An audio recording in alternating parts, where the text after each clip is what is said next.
And I will now give the floor to Michael Byers from the University of British Columbia on Que le jeu commence, commercial space mining and the politics of treaty interpretation.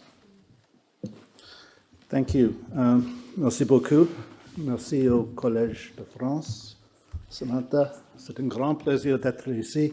I speak English also, and I will speak in English from now onwards, but I could not resist speaking French in this historic place. How many people in this room are lawyers? Des avocats? Yes. To advocate in English means to argue one side of a case. And one thing that I have noticed as a student and scholar of international law is that good lawyers can argue either side of a case depending on who they are working for. And sometimes, if they are academics, in terms of what they believe the world should be like. That our own desires for a better world, a more equal world, can sometimes influence the positions that we take. And most international law professors are idealists because we could be making more money in commercial law. This is not a criticism of my friend Stefan or my friend Maria, but I just want to suggest that the interpretations that you've heard today of the Outer Space Treaty can be countered by different interpretations based upon, if not equally strong arguments, based upon good arguments. And this takes me into a personal story. Shortly after I finished my initial legal education, I was hired to work in the legal office of the Canadian Foreign Ministry. And I learned more in that period than I had learned at McGill University studying law. And one of the things that I learned was that the job of a lawyer in a foreign ministry is not just to tell the minister what the law is, but also to shape legal arguments to support the interests of the state, and more interesting, to seek to influence the negotiation of legal instruments, of declarations, of treaties, to achieve outcomes in the interests of the state, to shape the making of international law through strategic thinking, using arguments, analogies, models, applying pressure when possible, and powerful states can apply pressure, but also responding through collective bargaining by entering into alliances with other like-minded states to counter the lawmaking efforts of the powerful. I left the best job I'll ever have to go to Cambridge University to do a PhD. And in selecting my topic, I remembered my insights in the foreign ministry and decided to write a PhD about the role of inequality in the making of customary international law. Customary international law, as the lawyers here know, is based upon a combination of state practice and opinio juris, which is a sense of legal obligation. And if practice is an important element, well, the United States can engage in an awful lot more practice than Andorra or Liechtenstein. Inequality must play a role. Power must play a role. I also came across a book by a remarkable French jurist, Guy de la Chaire, La politique juridique extérieure. And de la Chaire was a former lawyer in the Quai d'Orsay and also a professor. And this was the first book that I'd read by a scholar reinforcing what I was learning and what I was trying to do, that lawyers think strategically. And I tell you all this because when I engaged with the issue of commercial space mining for the first time 8 years ago, I saw strategic thinking about lawmaking. And I saw that strategy being exercised most visibly by the country that has been the best at strategic thinking about lawmaking for many decades, namely the United States of America. And there were two individuals who led the effort that I was watching. One was Brian Israel at the State Department and then at NASA. He is now the senior lawyer at Anthropogenic, which is one of the big artificial intelligence firms.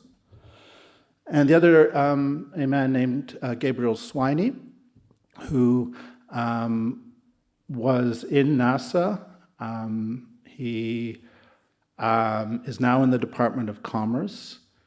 And both these men were involved in a wide range of space-related diplomacy and also attending the United Nations Committee on the Peaceful Uses of Outer Space. So in 2013, it was Brian Israel who wrote the Commercial Space Mining Act for the United States. And Brian, who is a friend, sometimes writes academic articles, and several years after that legislation was adopted, he wrote in the American Journal of International Law that in the absence of clear acceptance as to a particular meaning of a treaty provision, that national legislation can be used to inform the legal interpretation. That the adoption of the Commercial Space Mining Act was intended in part to provide subsequent practice for the purposes of interpreting Article 2 of the Outer Space Treaty. He admitted to it. In 2020, NASA, and this has already been mentioned today, announced that it would be entering into contracts with space companies to lift small amounts of regolith of lunar soil off of the moon's surface, at which point there would be a transfer of ownership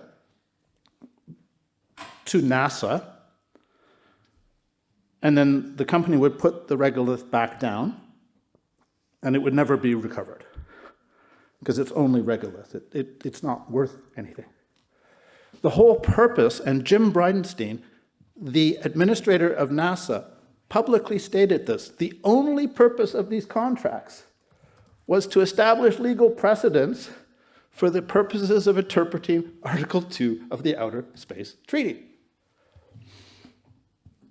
I'm a Canadian, so when I say that I love Americans, it means I love some of the things they do. And one of the things I love about them is their transparency, right?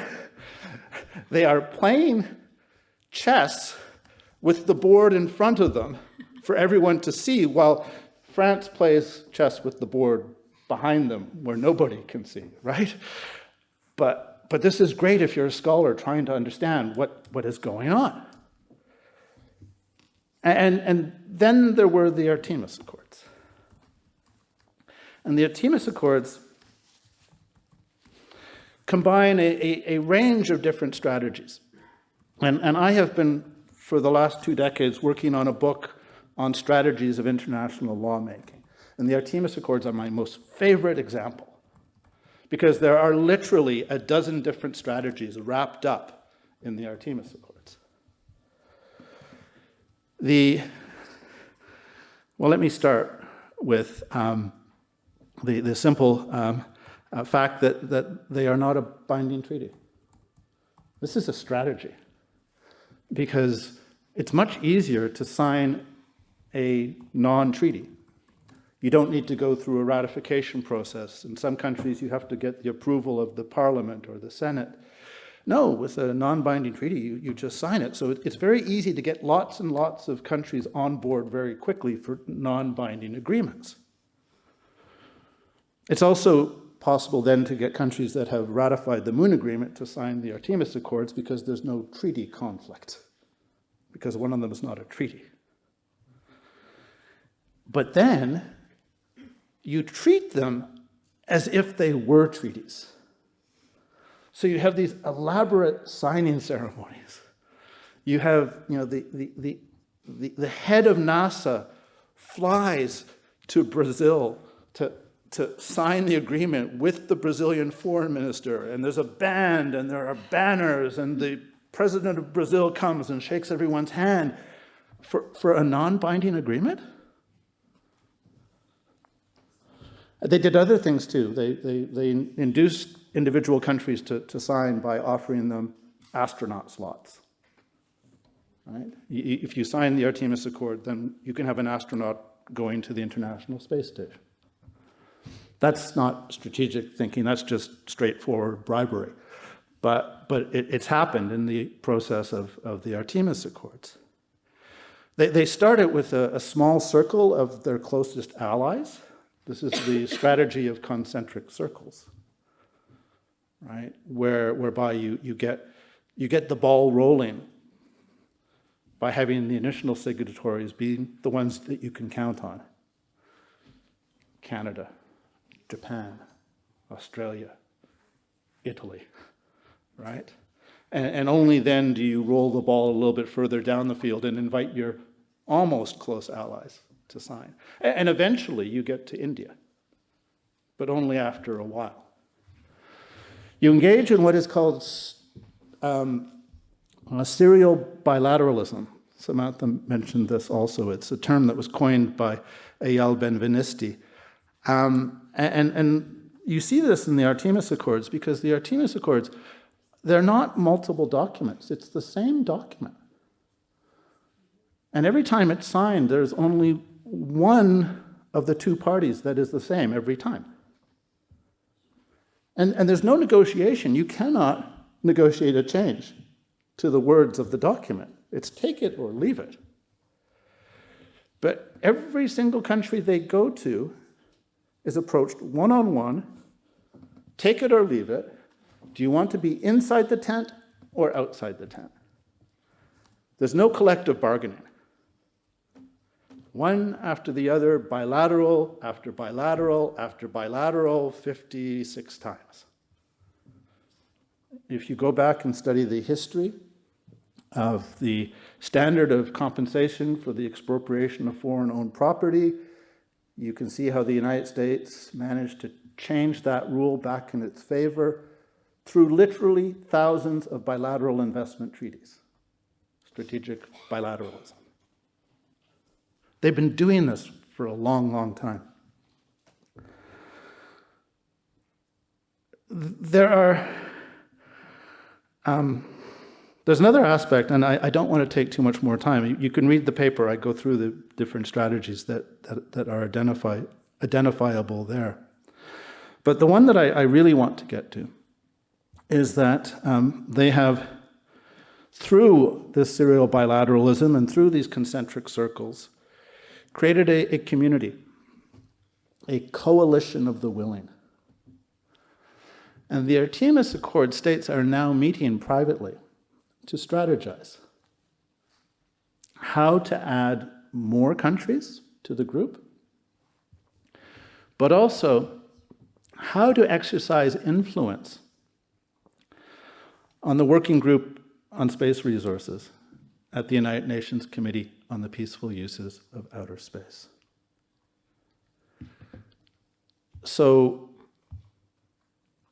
they are seeking to use the coalition to influence those negotiations so as to get a result that favors them, by which I mean the United States, and the coalition that it has built around it through a range of strategies that has, as a result of this, become a potentially decisive force. Potentially decisive force. I don't think that the debate is over. There are 193 member states of the United Nations. There are only 56 signatories of the Artemis Accords. More importantly than that, the result is not yet decided. And this means that all of the interests can feed into this negotiation to give us a result that is different from what the United States would prefer.